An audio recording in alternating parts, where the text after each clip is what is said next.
55-60 साल जो सत्ता रही वो अपीजमेंट की पॉलिटिक्स के तहत उन्होंने सत्ता चलाई। मुस्लिम फर्स्ट नीति के साथ उन्होंने सत्ता चलाई। अगर वो न्यूट्रल तो मुस्लिम फर्स्ट से प्रॉब्लम है क्या? है, क्योंकि सरिया ऊपर नहीं होना चाहिए, संविधान फर्स्ट। नहीं, मुस्लिम फर्स्ट होना और शरिया फर्स्ट होने में तो फर्क है ना। नहीं, बिल्कुल एक है।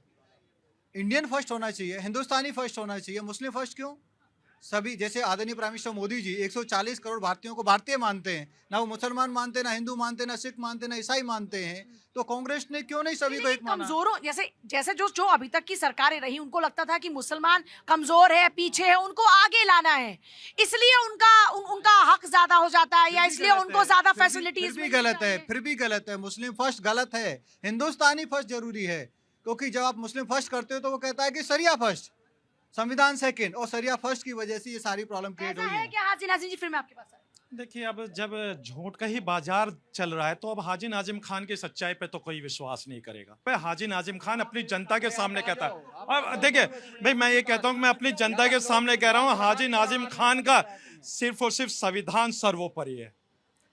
हाजी नाज़िम जी, लेकिन इसका जवाब वैसे तो ये लोग भी देंगे जवाब, पर मैं एक जवाब, शंकराचार्य ने अगर ये कहा तो फिर इस बात पे कितने लोगों ने इत्तेफाक रखा? क्या मनुस्मृति के खिलाफ लोग बोलते नहीं है? आप बोल सकते हैं शरीयत के खिलाफ। हाँ, सुन लीजिए, आप गलत के खिलाफ नहीं, सुन लीजिए, मेरी देखिए 2 आंखें हैं।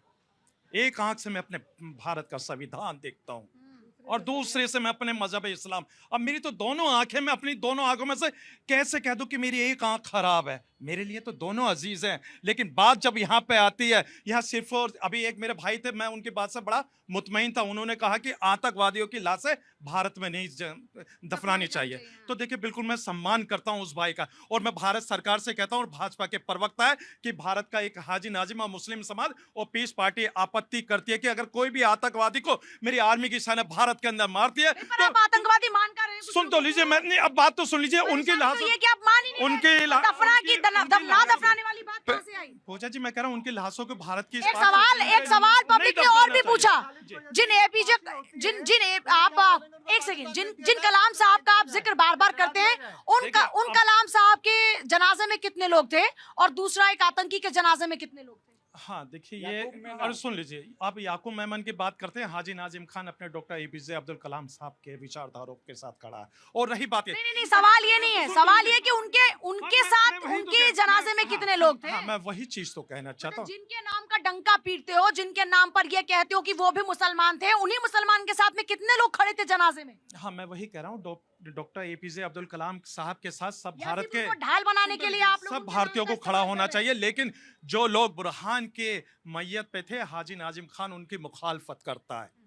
देखिए, सबसे बड़ी बात है, आपने अबुल कलाम जी की बात की। अबुल कलाम जी एक थे। हमारे देश का जब 47 में आज़ादी हुई तो शहनाई वादन किए थे उस्ताद बिस्मिल्लाह खान जी। जब उनकी भी मृत्यु हुई तो ये जो मुस्लिम समाज का वर्ग कहता है ना, उनके जनाजे में कितने प्रबुद्ध लोग जाके आए, ये जितने भी टीवी पे देखते हैं। दूसरी बात, अब्दुल हमीद, उनके परिवार पे कौन गया? जब उनकी शहादत का कुछ वर्ष था तो बीजेपी के सरकार के लोग गए थे।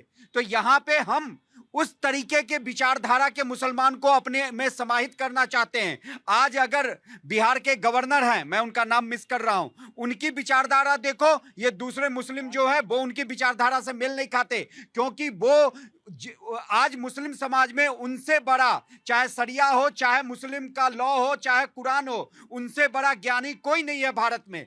दूसरी बात, हाँ, मोहम्मद आरिफ, दूसरी बात ये कह रहे थे कि सरकार, सुप्रीम कोर्ट, मैं बार बार क्यों जिक्र किया था, पहले ही सुप्रीम जो भाई ने बोला था कि 5 लोगों को जमानत मिली।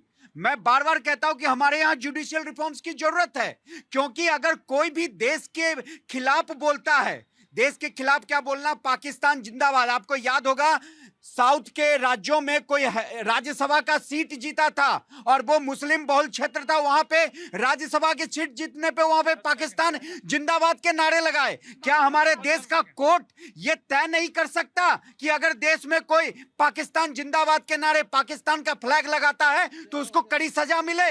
तो ये हमारे कोर्ट की भी गलती है। वो मैं मानता हूं कि हमारे यहाँ जुडिशियल रिफॉर्म बहुत जरूरी है। भाई हाजी नाजिम खान भारत जिंदाबाद की बात करता है। देखिए पाकिस्तान के नारे किसने लगाए? हाजी नाजिम खान तो पाकिस्तान को अपने पैरों की नोक पर रखता है। और देखिए मैं अपने भारत के साथ हूं, भारत का हर नागरिक भारत के साथ है। आपने देख लिया होगा पहलगांव की घटना में 140 करोड़ की आबादी मोदी सरकार के साथ थी, आर्मी के साथ थी।